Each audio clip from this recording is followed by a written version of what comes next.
Bonjour à tous, on se retrouve dans le cadre de l'Assemblée Générale élective de la Fédération Française d'Équitation afin de poser au candidat Frédéric Bouyx les questions sur ces thèmes. Il y en a 6 thèmes dans son programme, les questions qui ont été posées par les dirigeants via la commission de surveillance des opérations de vote, tout ça étant évidemment très officiel. Un thème très important qui concerne tout le monde, le sport, les dirigeants et les clubs, c'est évidemment la formation et l'emploi. Bonjour d'abord Frédéric Bouyx. Bonjour Kamel Boudrin. Merci de répondre aux questions qui vous sont posées sur ce thème qui est évidemment très important, qui dépasse le côté professionnel, mais évidemment l'image qu'on peut se faire aussi de l'équitation française à travers le monde. D'abord, comment voyez-vous la réforme du BPJEPS, donc de l'examen qui permet l'enseignement et l'évolution du métier d'enseignant ?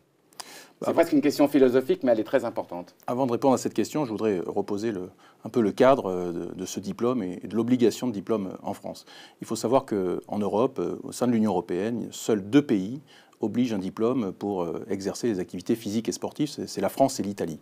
Donc on fait partie de ces 2 pays où un diplôme est indispensable, nécessaire, obligatoire pour encadrer les activités physiques et sportives, pas qu'en équitation, dans l'ensemble des sports, dès lors que cette activité est encadrée contre rémunération. La fédération a toujours été adepte de ce diplôme d'État, et en tous les cas, moi je suis également dans cette philosophie, en tous les cas je serai un fervent défenseur de ce diplôme d'État qui doit avant tout, et c'est ça, en tout cas sa justification aujourd'hui vis-à-vis des autres États membres, c'est la sécurité des usagers. Et donc il faut bien avoir ça en tête avant de parler ensuite du contenu du diplôme et de ce qu'on en attend. Il y a quand même un constat d'échec depuis 20 ans sur le niveau de l'enseignement qui est visible même par les non professionnels. Est-ce que ça va demander plusieurs réformes justement du BPJEPS? Est-ce que vous avez un programme pour arriver à un meilleur niveau? Est-ce que vous acceptez d'abord ce constat d'échec de ces 20 dernières années? Est-ce que vous acceptez de dire qu'effectivement on régresse un peu ou on a régressé sur le niveau nécessaire pour enseigner demain? Constat d'échec, c'est un peu fort. En tous les cas, ce que l'on peut constater, c'est qu'avec les évolutions successives du brevet d'État, puis du BP en 2000, en 2016 et encore demain, parce que le nouveau BPJEPS sortira le 1er janvier, donc déconnecté de cette élection ou de l'action de la fédération de demain.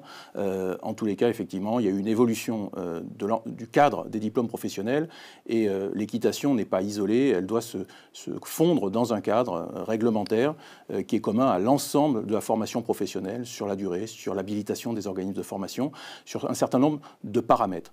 La vraie évolution, en tous les cas, dans le BPJEPS qui s'apprête à sortir, je pense que les questions ont été posées sur cette base-là, c'est que pour la première fois, depuis 2000, on va avoir un 4e bloc de compétences, parce que les unités capitalisables ont été remplacées en blocs de compétences, et sur les BP expérimentaux donc, qui vont sortir le 1er janvier, seule l'équitation, pour l'instant, dispose d'un bloc de compétences spécifique où elle a pu avoir la main, en tous les cas, pas seul, parce qu'il faut savoir que le BPJEPS c'est un diplôme d'État, donc c'est l'État qui est propriétaire de ce diplôme et qui le réglemente, mais la fédération, comme les partenaires sociaux, ont leur mot à dire, et en tous les cas, on a pu spécifier un certain nombre de choses, et c'est le retour d'un test à cheval pour les élèves en formation, ce qui avait disparu depuis 2016. Mais ça veut dire quoi? Ça veut dire que le niveau aujourd'hui des enseignants, pour avoir ce diplôme, est trop faible?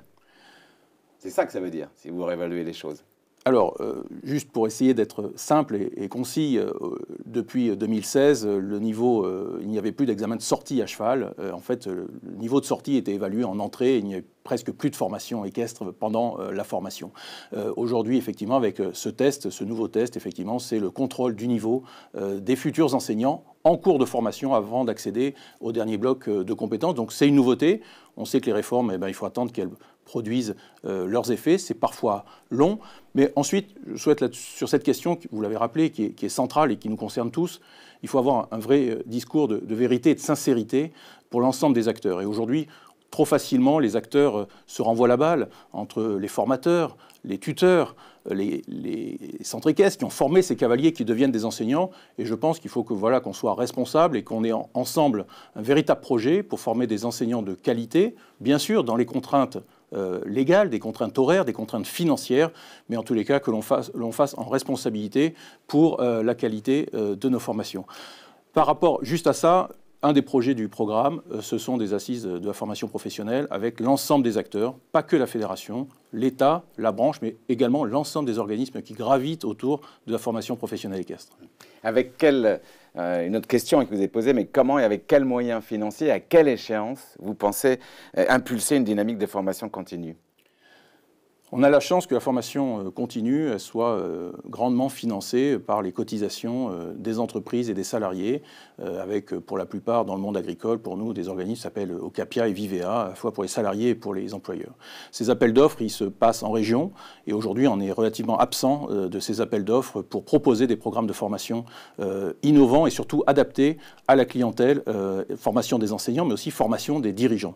Et donc, un des rôles de la fédération, c'est de mieux accompagner les comités régionaux pour porter les réponses à ces appels d'offres et avoir une véritable offre de formation continue en région, encore une fois adaptée à nos besoins et pour que les enseignants comme les dirigeants puissent se former tout au long de leur vie. Alors là, c'est un beau programme.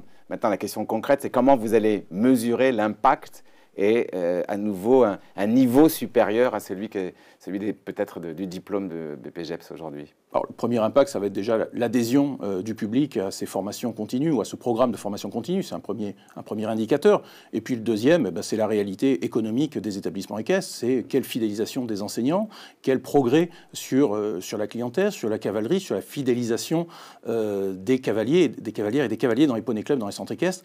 Donc voilà, quelle montée en compétences, quelle diversification des pratiques. Voilà, on a un certain nombre d'indicateurs qu'on peut mettre en place. Mais le premier, c'est véritablement l'adhésion de l'ensemble des acteurs et qu'on ne se renvoie pas la balle les uns les autres sur la qualité de ses enseignants. Pour que l'enseignant soit heureux, il faut aussi qu'il se sente légitime dans son diplôme pour ensuite bien enseigner. Enfin, c'est une filière très très importante. Il y a tout ça, il y a le bien-être aussi de l'enseignant qui va en découler, donc il sera un meilleur enseignant, on est d'accord ?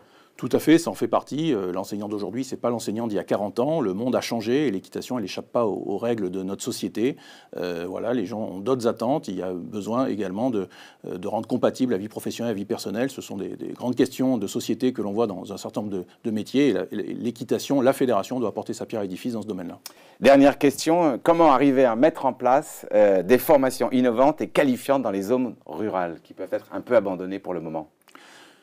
Ces formations, c'est l'offre de formation dont on parlait précédemment, donc effectivement des formations adaptées aux besoins des établissements équestres, adaptées aux besoins également des employeurs, de la clientèle, et les territoires ruraux, bien sûr, font partie de ce programme-là.